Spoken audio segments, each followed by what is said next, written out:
Welcome back to Switzer. My next guest was a legendary educator for many of the country's financial planners, and I regard him as one of the best prepared retirees in Australia. So what are key lessons we all should learn from him for being ready for that time when we stop work?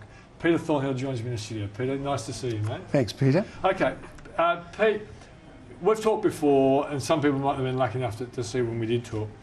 What are the critical lessons you think people have to understand to be ready for retirement? It's not about the lump of money so much as the cash flow, i.e. what level of income do you require when you retire? And then you work backwards from that to calculate what the lump sum is that you will need to generate that income. Okay, let's throw 100,000 in, because a lot of people think 100,000 would be nice. So what kind of figures are they thinking? Okay, rough rule of thumb, I use 5% as the generated cash annual flow. Return. Annual return. Yeah. In income terms. Yeah. So I divide 100,000, if that's the amount of income I need, I divide it by 0.05. That tells me that I need $2 million free investable assets to generate the $100,000 a year. Okay. So we worked out the figure. What do people need to know next? Well, it's which asset class is going to produce the goods. Yeah. And the hard part is that this is where people's emotions take over. Yeah. Good sense goes out the window, because if we were rational human beings, we would all do exactly the same thing. Okay, now what is that exactly the same thing? And I think some people are going to be shocked at what you say. Well, the best income stream that you can generate from any asset class comes from good quality businesses. Buy shares. Buy shares. Not property, shares. Don't buy property. Okay. And you, it's interesting, I've had Chris on before you, you've done very well by not going long property. Absolutely. You've got one property that you retired into, but that was something that... That was a lifestyle decision. When most people actually accumulate, well, a lot of investors accumulate property over time. Yes. You've accumulated shares. Yes. Now, some people out there will say, that poor bugger must have suffered during the GFC. Tell us about your GFC experience. The GFC experience, it was nerve-wracking. In fact, you'd have to be dead not to have been affected by the GFC. Watching seven figures disappear out of your asset base is not something that allows you to sleep too comfortably at night. However, the balm during that period was the cash flow from the portfolio. Okay.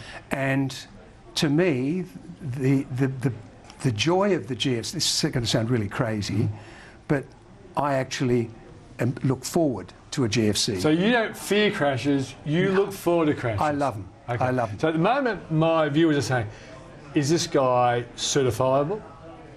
Possibly. All right, so tell us why, because let's imagine, I don't know what your figures were, but given what you said, if you had 5 million in there, you might have gone down to, given us a 50% fault, you might have gone down to... 2.5, 3 million. Yeah. Now, that would have made a lot of people feel a bit nervous.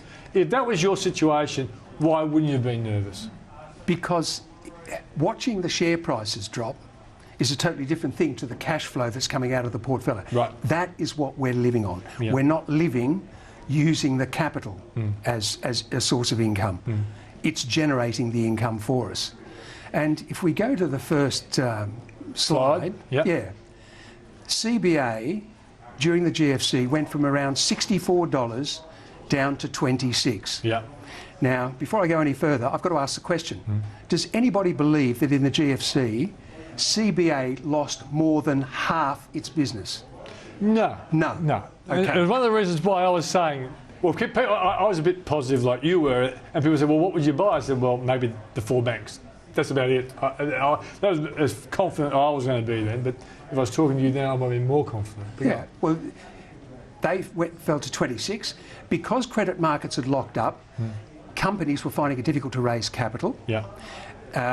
They wanted to bolster their balance sheets, so they came back to the one source they could generally rely on, which was shareholders. So they raised fresh capital from shareholders. Yeah. So CBA offered us shares at $26, which we bought.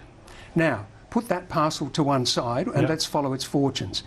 Every dividend that Commonwealth Bank has paid since has applied to those $26 shares. Yeah.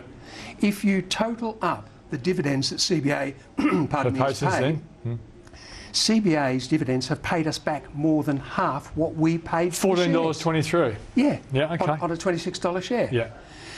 The last 12 months dividend, based on the $26 share price that we paid for them, leaves us currently on a yield of about 14%, not even taking into account the franking credits. It is Christmas. Yeah.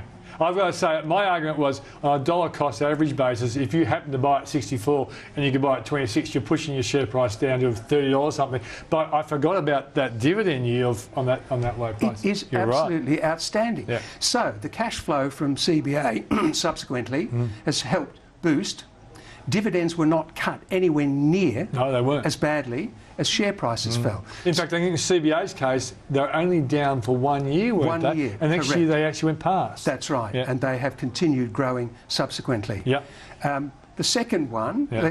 just for example's sake, is Wesfarmers. Right. If we have a look at that. Yeah. Again, Wesfarmers fell from around $40 down to, and they issued shares to shareholders at $13.50. Remember it well.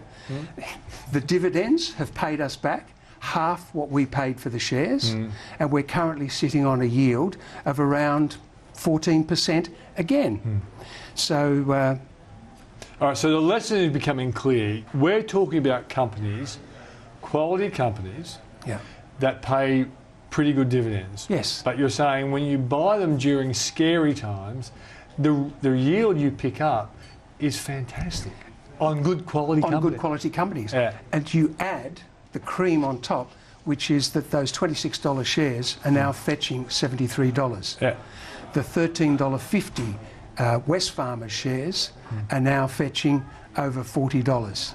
So how many stocks do you hold in your portfolio? Directly, there's about 50. So you only got 2% exposure to any one company.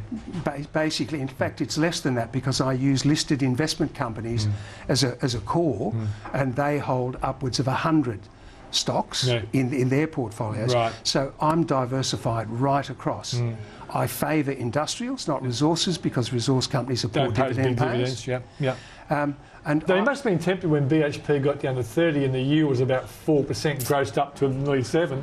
no, No, okay, fair enough. So it's a long history of not paying resources. But I guess the question then is, what kind of average yield? How many years have you been putting all this portfolio together? it started seriously when we got back to Australia in 1988.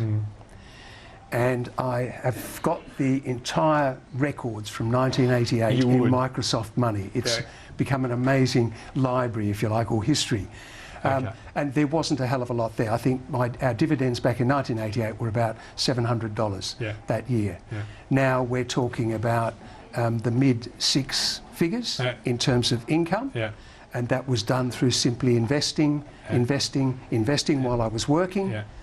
And what kind of percentage yield are you getting from your dividends each year before you gross it up? It's around about 4.5 to 5%. Yeah, and grosses up to about 6.5, 7. 7%. Yeah, with which is the better than the franking 5 that you worked on. Absolutely. Do you maintain a buffer just in case dividends surprise on the downside?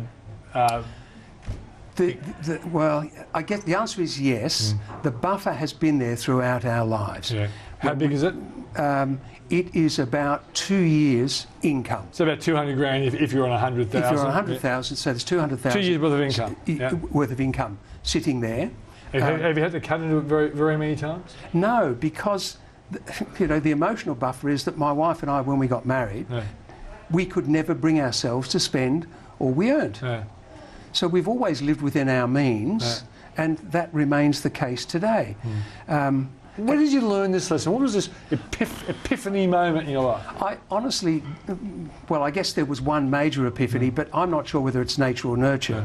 But the real break for me was, having only been in the UK 2 or 3 years, the first oil shock in 1973. Share markets absolutely tanked. Now, I was young, foolish, didn't have any money anyway, Still a young so there was nothing I could do, but some very, very kindly English people in the industry took me to one side and gave me the most valuable education I could ever have, the most extraordinary apprenticeship. That cash flow is the key to the wealth, not the price of shares, not buying and selling or speculating in price movements. And that has sort of stuck with me, as has the habit of not spending all we earn. So we've always got the buffer there. Right. And that has been extremely valuable from another point of view, in that when issues like CBA or Wesfarmers come up, we've always got the dry powder. Yeah, exactly. If people want to know more motivational money, Motivated Money is a website. Correct. Motivatedmoney.com.au. Yep. Pete, thanks for joining us on the program and sharing your educational insights. My pleasure. That's Peter Thornhill.